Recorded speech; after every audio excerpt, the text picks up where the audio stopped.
ശബരിമലയിലെ ഒരു സ്വർണ്ണപ്പാളികളൊക്കെ കൊണ്ടുവരിക, അത് സ്വന്തം വീട്ടിൽ വെച്ച് പൂജയൊക്കെ നടത്തുക എന്ന് പറയുമ്പോൾ അത് വലിയൊരു അനുഗ്രഹമായി മാറും എന്നൊക്കെയാണ് വിചാരിച്ചിരുന്നത്. അദ്ദേഹം ആ കാര്യങ്ങൾ വ്യക്തമാക്കുകയും ചെയ്തിട്ടുണ്ട്. ഇനി അറിയേണ്ടത് ഇതുമായി ബന്ധപ്പെട്ട് എന്തെങ്കിലും സാമ്പത്തിക സഹായം ജയറാം ഉണ്ണികൃഷ്ണൻ പോറ്റിക്ക് നൽകിയിട്ടുണ്ടോ എന്നുള്ളതാണ്. ഉണ്ണികൃഷ്ണൻ പോറ്റി പലയിടങ്ങളിൽ നിന്ന് ലക്ഷക്കണക്കിന് രൂപ പിരിച്ചെടുത്തിട്ടുണ്ടെന്നുള്ളത് അന്വേഷണ സംഘത്തിന് വിവരം ലഭിച്ചിരുന്നു. സ്വാഭാവികമായും അത്തരം കാര്യങ്ങൾ കേന്ദ്രീകരിച്ചും അന്വേഷണം നീങ്ങുന്നതാണ് പ്രതീക്ഷിക്കപ്പെടുകയും ചെയ്യുന്നത്. ഒരുപക്ഷെ അക്കാര്യങ്ങളിലൊക്കെ ഒരു വ്യക്തത അന്വേഷണ സംഘത്തിന് വരും ദിവസങ്ങളിൽ തന്നെ ലഭ്യമാവുന്നതാണ് പ്രതീക്ഷിക്കപ്പെടുകയും ചെയ്യുന്നത്. എന്തായാലും ഇതിൽ നിന്ന് അന്വേഷണം അതിന്റെ അവസാന ഘട്ടങ്ങളിലോട്ട് പോകുമ്പോൾ ഈ പാളികൾ കൊണ്ടുപോയിരിക്കുന്ന ഓരോ ഇടങ്ങളിൽ അന്വേഷണ സംഘം പോവുകയാണ്. അവരിൽ നിന്ന് പല ആളുകളിൽ നിന്ന് കൃത്യമായ വിവരങ്ങൾ ശേഖരിക്കുകയാണ്. അതിന്റെ ഭാഗമായി കൂടിയാണ് ഇപ്പോൾ ജയറാമിന്റെ ചോദ്യം ചെയ്യൽ പൂർത്തീകരിച്ചിരിക്കുന്നത്. ഇനി തുടർ ചോദ്യം ചെയ്യൽ ഉണ്ടാകുമോ എന്നുള്ള കാര്യത്തിലും SIT ഈ ഘട്ടത്തിൽ നമുക്ക് അങ്ങനെ ഒരു വിവരങ്ങൾ പറയുന്നില്ല. ഒരു പരിധി വരെ സാറ്റിസ്ഫൈഡ് ആണെന്നാണ് നമ്മൾ പ്രതീക്ഷിക്കപ്പെടുകയും ചെയ്യുന്നത്. ഈ ഫൈനൽ സ്റ്റേജിലാണല്ലോ ഇപ്പോൾ ജയറാമിന്റെ മൊഴിയെടുക്കുന്നത് സിജോ. ഇപ്പോൾ ഈ ശബരിമല സ്വർണ്ണക്കൊള്ളയുടെ അന്വേഷണത്തിന്റെ തുടക്കത്തിൽ വന്ന ഒരു ഫോട്ടോയാണ് ജയറാമിന്റെ സാന്നിധ്യത്തിലുള്ള സ്മാർട്ട് ക്രിയേഷൻസിലും അദ്ദേഹത്തിന്റെ വീട്ടിലുമൊക്കെ നടക്കുന്ന പൂജയുടെ പടങ്ങൾ എന്ന് പറയുന്നത്. അപ്പോൾ ഈ കവർച്ച ചെയ്യപ്പെട്ടു എന്ന് പറയുന്ന പാളികൾ എങ്ങോട്ടേക്ക് കൊണ്ടുപോയി, ഈ സ്വർണം എങ്ങോട്ടേക്ക് കൊണ്ടുപോയി, എവിടേക്ക് കടത്തി, ആരാണത് വാങ്ങിയത് എന്ന കാര്യത്തിൽ, ഈ തുണ്ടിമുതലിന്റെ കാര്യത്തിൽ ഇപ്പോഴും ഒരു വ്യക്തതയും SITക്കില്ല. അപ്പോൾ ഈ അവസാന ഘട്ടത്തിലും ഇത് എങ്ങോട്ടേക്ക് കൊണ്ടുപോയി, ആര് വാങ്ങി എന്നത് ഇനിയും കണ്ടെത്തുന്നതിന് വേണ്ടിയുള്ള അവസാനവട്ട അന്വേഷണത്തിന്റെ ഭാഗമായിട്ടാണോ ജയറാമിൽ നിന്ന് കൂടി മൊഴിയെടുക്കുന്നത്, അതോ നേരത്തെയുള്ള കുറച്ച് ചോദ്യങ്ങളിൽ ക്ലാരിറ്റി വരുത്തുക എന്നുള്ള ഭാഗമായിട്ടാണോ? ജയറാമിനോട് ഉള്ള ചോദ്യം ചെയ്യൽ സ്വർണ്ണപ്പാളികൾ എവിടെ കൊണ്ടുപോയി എന്നുള്ളത് സംബന്ധിച്ചല്ല, അല്ലെങ്കിൽ ഇപ്പൊ നഷ്ടപ്പെട്ട സ്വർണം കണ്ടെത്തുന്നതിന്റെ ഭാഗമായിട്ടല്ല.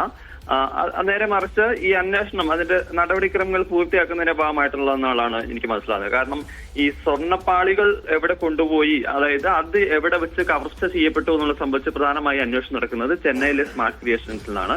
സ്മാർട്ട് ക്രിയേഷൻസിൽ നിന്ന് അത് ബെല്ലാരിയിലെ സ്വർണ്ണ വ്യാപാരിക്ക് കൈമാറുകയായിരുന്നു. അതിനിടയിലാണ് ഈ പറയുന്ന രീതിയിൽ സ്വർണം പോയിരിക്കുന്നത്. പക്ഷേ ഇവിടെ സംഭവിച്ചിരിക്കുന്നത്, ജയറാമിന്റെ കാര്യത്തിൽ സംഭവിച്ചിരിക്കുന്നത് പറയുന്നത് അതിന്റെ ഒരു വിശ്വാസത്തിന്റെ ഒരു സാധ്യത കണക്കിലെടുത്ത് അവിടെ ഒരു തട്ടിപ്പ് നടത്തുകയാണ് ചെയ്തിട്ടുള്ളത്. ആ രീതിയിൽ പണം ഇയാൾ സംഘടിപ്പിച്ചിട്ടുണ്ട് എന്നുള്ള രീതിയിലുള്ള കാര്യങ്ങൾ സാധൂകരിക്കുക, അല്ലെങ്കിൽ അത്തരത്തിൽ തട്ടിപ്പ് നടന്നിട്ടുണ്ട് എന്നുള്ള കാര്യങ്ങൾ കോടതിയെ ബോധ്യപ്പെടുത്തുന്നതിന്റെ ഭാഗമായിട്ടാണ് ജയറാമിന്റെയൊക്കെ അടുത്ത് എത്തിച്ചതിന്റെ കാര്യങ്ങൾ പരിശോധിക്കുന്നത്. അതേസമയം സൈഫുദ്ദീൻ പറഞ്ഞതുപോലെ ഈ സ്വർണം എവിടെയെന്ന് സംബന്ധിച്ച് ഇതുവരെയും ഒരു വ്യക്തത അന്വേഷണ സംഘത്തിന് ലഭിച്ചിട്ടില്ല. അത് മാത്രമല്ല, എത്രത്തോളം സ്വർണം നഷ്ടപ്പെട്ടു എന്ന് സംബന്ധിച്ചും ഇപ്പോഴും ഒരു സ്ഥിരീകരണമില്ല.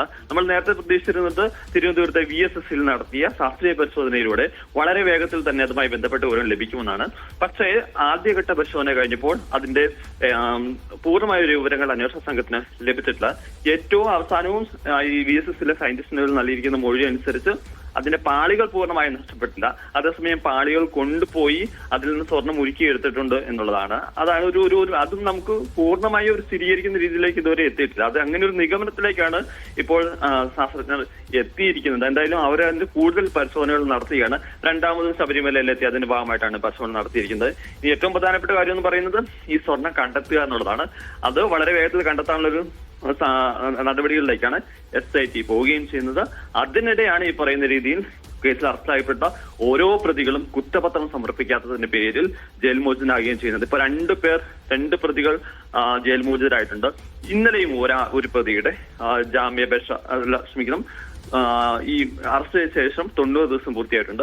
അവരും കോടതിയെ സമീപിക്കാൻ തീരുമാനിച്ചിട്ടുണ്ട്. അങ്ങനെ ഓരോരുത്തരായി പോകുന്ന ഒരു സാഹചര്യം നിലനിൽക്കുന്നുണ്ട്.